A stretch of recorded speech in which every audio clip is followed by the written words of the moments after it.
Welcome to TBC English Bulletin, and first our headlines tonight. President Samia arrives in China. Fuel prices drop.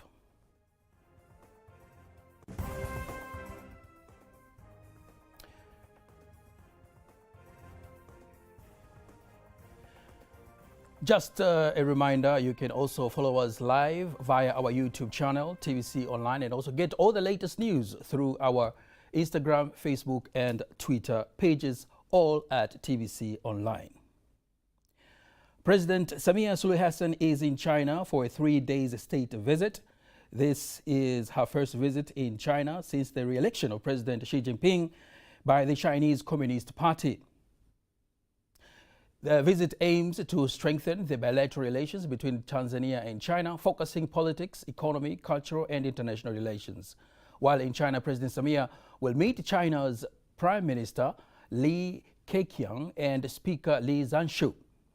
Still on President Samia's visit to China, Faithan Gaga highlights on the Tanzania and China bilateral relations history. Tanzania and China goes way back, from Mwalimu Nyerere Chairman Mao's era to currently President Samia Suluhu Hassan's and President Xi Jinping's era. It is truly a remarkable relation. Tanzania-China relations can be realized through substantial Chinese investments overseas, whereby the first huge Chinese project overseas included what we call Tazara Railway Project from 1970 to 1975. The project execution involved more than 50,000 Chinese workers, and its budget was approximately $400 million.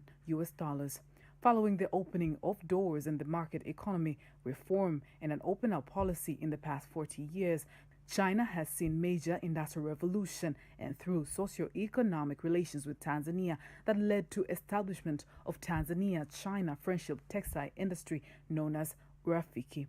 Tanzania-China bilateral relations has also borne fruitful impact, as during Dr. Salim Ahmed Salim's ambassadorial term in China, he fostered the campaign that led China to join the United Nations. While Chinese industrial products have a huge market in Tanzania, Tanzania also has expanded its Chinese market, such that 11 types of commodities from Tanzania are exported to China annually. According to statistics from the Tanzania Investment Center, TIC, a total of 940 projects in various sectors such as tourism, agriculture, finance, construction, and mining from China were registered with a value of $7.5 billion and has generated more than 100,000 jobs. President Samia Suluhu Hassan's visit to China is expected to further strengthen the bilateral relations of more than 70 years between Tanzania and China. We are now joined by Faithan Gaga, speaking with the Secretary of China Alumni Association, Tanzania. Thank you very much, Nasa Kingu. And here with me is Dr. Heri Tungaraza, a Tanzanian who has lived and studied in China. Dr. Heri, tell us, President Samia Suluhu Hassan is in a 3-day visit to China. Tell us the significance of the visit. So this is very significant. It is very symbolic. 2013, when the current president of China, Xi Jinping, became the president of his country, the first country he decided to visit out of China was Tanzania. By that time, the president was Mrisho Kikwete. He came here and he chose Tanzania as his first destination. This time around, he has been voted for the 3rd term, and he has invited our president, Excellency Samia Suluhu Hassan, to go and visit him. So for me and for the rest of the other Tanzanians, this cements the friendship that we have between these countries, a friendship that has spanned over 58 years. And this continues to show how important our friendship is. So this is very symbolic and it is very important. Mm-hmm. What do you think are the pillars that really glue Tanzania and China relations? Good question. For the 58 years, China saw us as people that they can trust, and we saw them as people that we could trust. So for me, I see the most important pillar in this case is trust. And you can see over the years, whenever we have political havos in the world, and we go to UN and we have to vote here and there, Tanzania has never left out China. And China also, in the same sense, has never left out Tanzania when it comes to those very important decisions. And this goes back to many years when UN had to decide whether China is going to be part of UN or not. We were there. We were there for China, and we voted them in. So for me, the most important pillar is trust between the two of us. Now let's wind up with the opportunities that the Tanzanians can, get from China, but also the vice versa. The opportunities are many. Look at me here. I'm currently a doctor who was specialized in oncology. When it was time for me to do my master's, I had two choices, either to stay here or to go to China. But I was like, okay, there's a country which is growing so fast, which was at one time at our level. It was one of those countries called the tiger countries. There must be something you can learn from them. And that's why I decided to go and stay there for 3 years. So the first opportunity is to learn from what the Chinese have been able to do, to be where they are. So that is education, learning their culture, only getting the small good things from their culture that we think we can benefit from. But the other one is trade. This is a country that is so big and it wants to grow so fast. Its energy needs are huge. We talk of coal. When you go to the northern part of China, which is very cold, they do depend so much on the coal. There's a lot of coal in the southern part of Tanzania. So as a country, we can, take coal to them. There's a lot of fish here. Those guys love fish. The city where I stayed was along the coast. Whenever you go to a restaurant with the professor to have dinner, one of the dishes served there was fish. So then we go back to the minerals. There are a lot of minerals they need, not only gold or coal or whatsoever. I talk about the fourth revolution, where you talk about the artificial intelligence and everything, the smartphone usage. Lithium, let's talk about lithium. It's all over the country, okay? So the opportunities are many. In business, we have a lot of cassava. When I was growing up, cassava was being eaten by those that we seemed to be underprivileged. But we know now currently that cassava is served in big hotels. And the Chinese look at cassava as one of those things they need so much. You can export cassava there. So the opportunities are too many. I cannot finish them all here. A young man who is a Tanzanian today should not sit back and watch as Ms. Samia lands in China or Beijing, but should go further and find out what he can do to better himself by exporting something to China. Thank you very much. Back to you, Nasa Kingu. Thank you very much, Faida Ngaga. The Vice President of the United Republic of Tanzania, Dr. Philip Mpango, is attending Africa Investment Forum in Abidjan, city of Ivory Coast. During the opening ceremony, Vice President Dr. Mpango urged Africans to effect the African Continental Free Trade Area. The African Investment Forum is the multidisciplinary marketplace aimed at raising capital, advancing projects to bankable stage, and accelerating financial closure of deals. African Investment Forum was get the Continental Free Trade Area making by taking action in 3 areas. 1, to remove barriers to movement of people and goods now. We should stop talking. 2nd, I think we can do a lot as Africans to deal with the transport and power bottlenecks, which are critical for us to be able to trade better. So regional projects like the one we are embarking upon to construct a standard gauge railway all the way from the Indian Ocean into the Democratic Republic of the Congo through Burundi, I think for us is really critical to unlock trade in the Great Lakes region. And 3rd, we have to deal with financial infrastructure so that we deal with currency convertibility and exchange and get the African Central Bank to work. Thank you. Tanzania is heaven on earth. And the door is open for investors to come now. Thank you. The African Investment Forum is the multidisciplinary marketplace aimed at raising capital, advancing projects to bankable stage, and accelerating financial closure of deals. African Investment Forum was launched in 2018 to address the urgent need to bridge Africa's financing gap for bankable projects by tilting inflows of private capital to the continent. Majaliwa has ordered the Dar es Salaam Water and Sewerage Authority, DAWASA, to ensure water supply of 70 million litres per day through the 7 boreholes that have been constructed at Kigamboni district to supply water to various districts of Dar es Salaam city. You should start distributing water from today. Nobody from Dawasa should live here until you make sure that water flows from Kinondoni to Sinza, Ubungo, until Msewe, then Temeke, Mbagala, industrial areas, Keko up to Ilala. It is a matter that each one of us should be strict when it comes to supervising one another against whoever is destroying water sources. Fuel prices in Tanzania have decreased.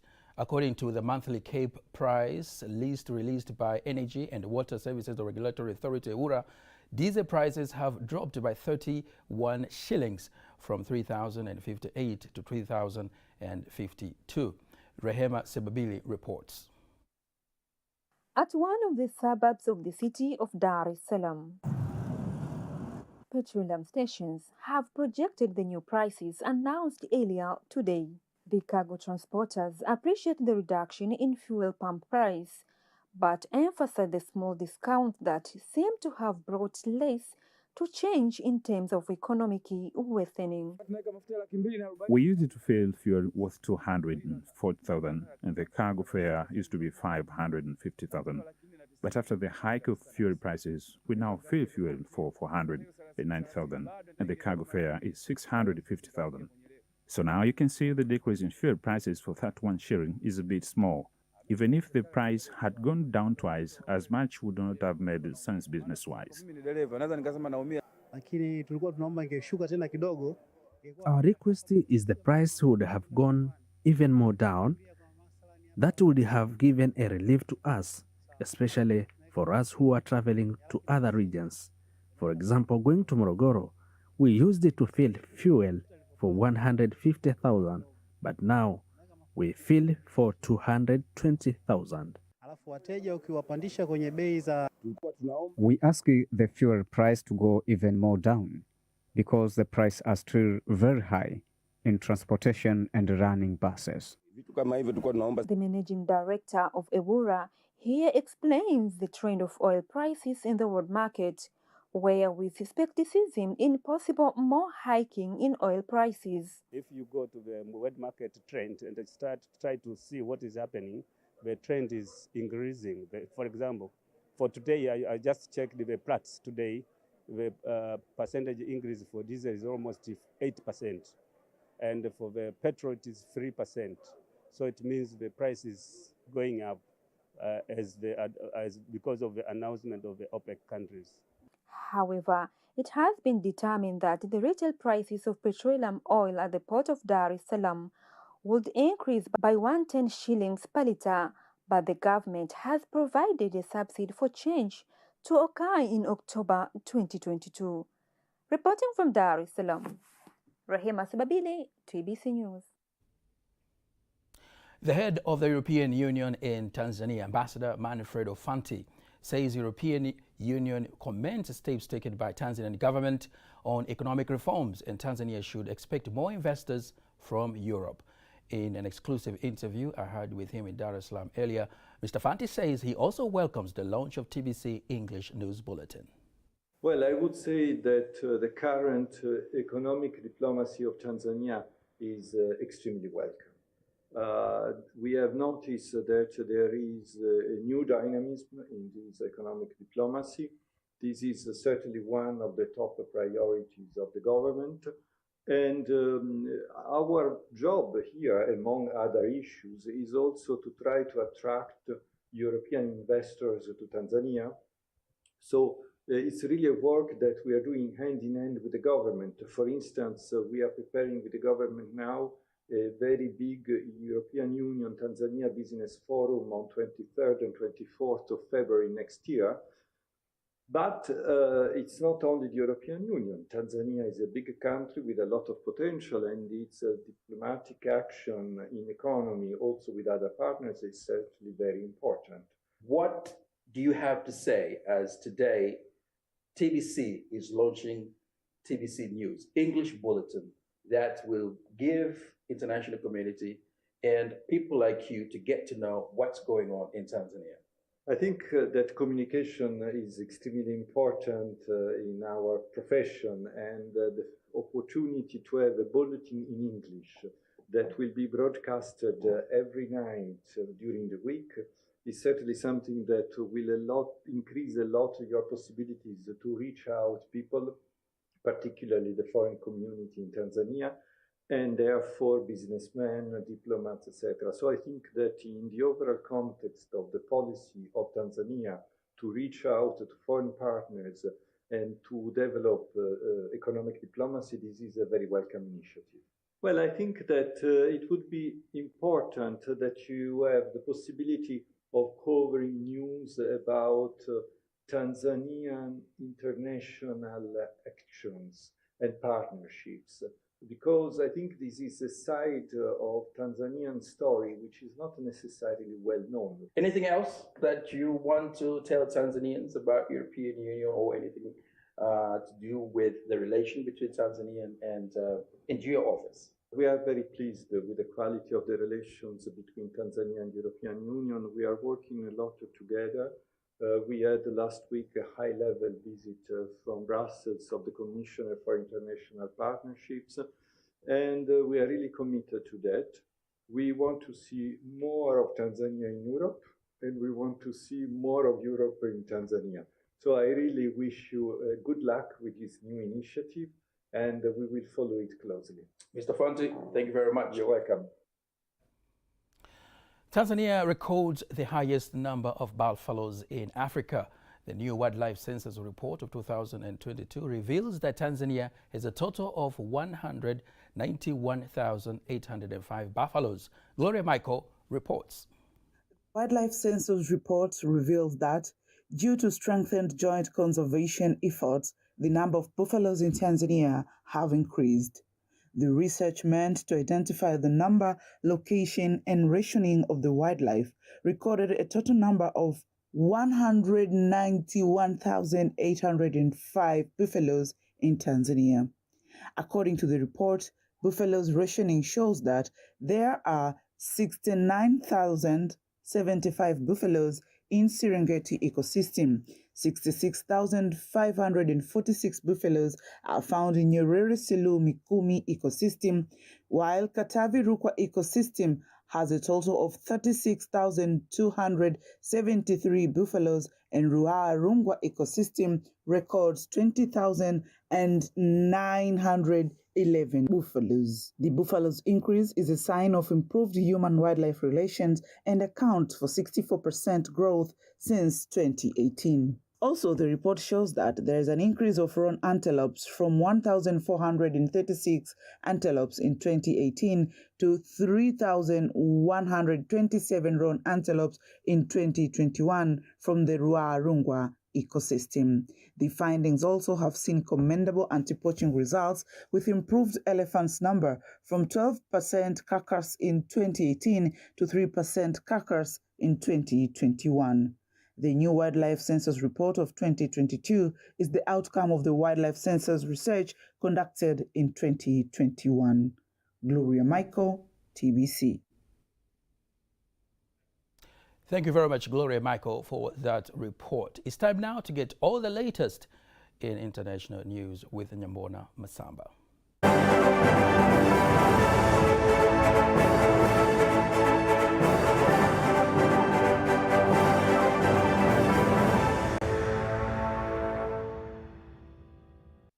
Hello, my name is Nyambona Masamba, presenting to you international news. Kenya is deploying troops to the Democratic Republic of Congo to fight M23 rebels. The UN mission withdrawn troops from the key military base in East, and the rebels are trying to advance. Protesters have fired UN vehicles in the city of Goma, complaining that the mission has failed to protect them. The rebels launched the new offensive in October, seized control two large towns on Saturday. More than 90,000 people have fled home because of the fight between M23 rebels and the government troops. Kinshasa has accused Rwanda of supporting the armed group, but the Rwandan government had denied the involvement. The rebel group of M23 is based in Eastern Democratic Republic of Congo. Its members, mainly ethnic Tutsi fighters who emerged nearly a decade ago when they seized the city of Goma and the border with Rwanda. M23 signed a peace deal with the government after being defeated by the government troops in 2013. Many of its fighters were devoted to National Army, but last year the group resumed fighting, accusing the government of failing to honor its promises. From East Africa, we are heading to the Middle East. Israel Prime Minister Benjamin Netanyahu is on his course to return as a leader.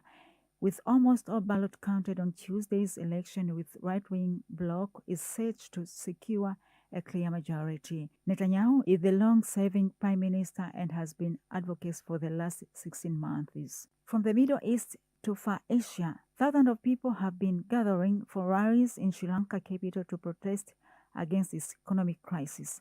Police have been heading towards Colombo ahead of the demonstrations. Sri Lanka economy is facing its worst crisis in a decade. Inflation is rising, many people pushing in poverty.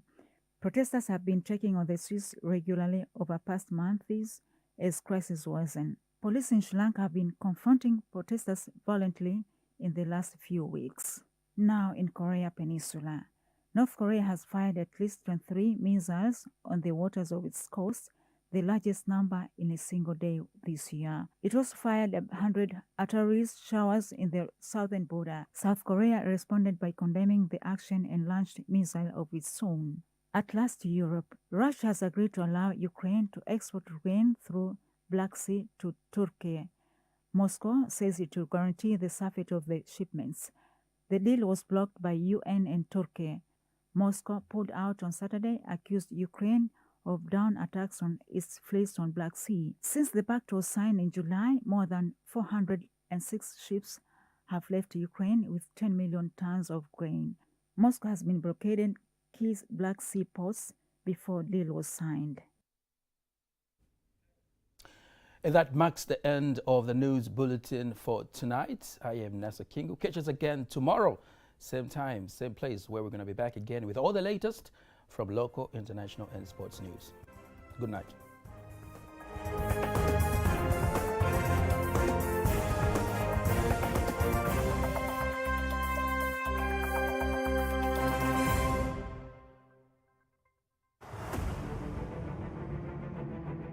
This is a story of how news brings diversity and breaks all international barriers. Stories that cover the social grounds of our society and brings people together. A story that showcases unique innovations done by our very own. It is a story that walks you from the agricultural fields to the manufacturing industries in this country.